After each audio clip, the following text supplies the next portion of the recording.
Hello everyone, and welcome to our weekly video update from Mark Hutlett Seeds. I'm in one of our 80-day PKPs in the Friedensfeld area just south of Steinbach. This is our brand new P80463 PCE. As you can see here, most of this field is in that pollination stage, and this new 80-day is just starting its pollination. The silks are still attached on most of the kernels, so they haven't yet been fertilized.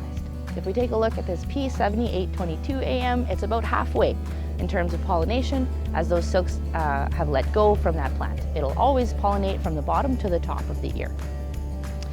Some things to look for right now in pollination is anything going on with those silks. If we do not get a proper pollination, then it can severely impact our yield at the end of the season. The Northern Corn Rootworm leaves a pretty distinctive pattern where it looks like someone came in with a rusty pair of scissors and clipped those silks right off. So this would be something to cause some concern, as the adult beetle will feed on those silks, the plant won't pollinate properly, and then your yield is severely reduced. Once that adult reaches the end of its life cycle, it goes underground, lays eggs, and the next spring, if you have corn there, that larva will feed on the roots of the corn. The good news is that there are some ways to get around this pest, and first and foremost, rotation is key, and that goes for many other things like disease and soil health and so on, but it can really take care of the insect because they do rely heavily on that corn after corn.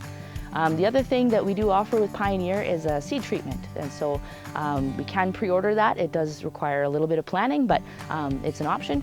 And then we do have built-in traits, so the Q series, the Chrome, and then also Vorseed or the V seed, which is the new PCE version, is a really great tool to have in that toolbox, especially if you're growing a lot of corn on corn, because this can severely impact some yields. So if you have questions about this pest or want to do a walkthrough at this time of year to start looking at those little ears and do some ultra early yield estimates, then give us a call.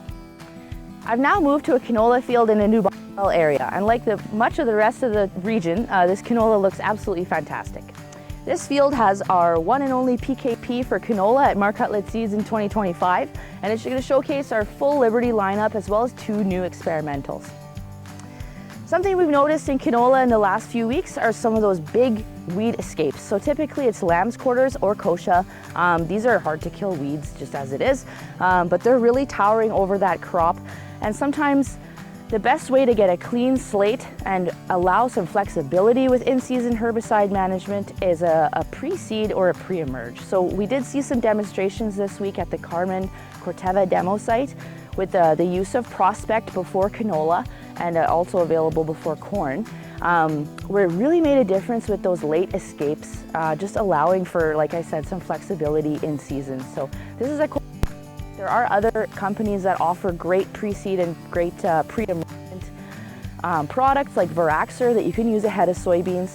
And so I think this is really the next step to clean up some of those weed pressure issues, especially where you're seeing the hard to kill weeds. So if you have any questions about that, please reach out. We'd like for you to save the date for August 7th. In a couple weeks, we're going to have our Mark Hutlett Seeds exclusive canola tour. A bit of a harvest kickoff, so stay tuned for details like location and time, but August 7th, we're going to have our canola kickoff and hope to show you around some of our new products. Thanks very much for watching this week's video.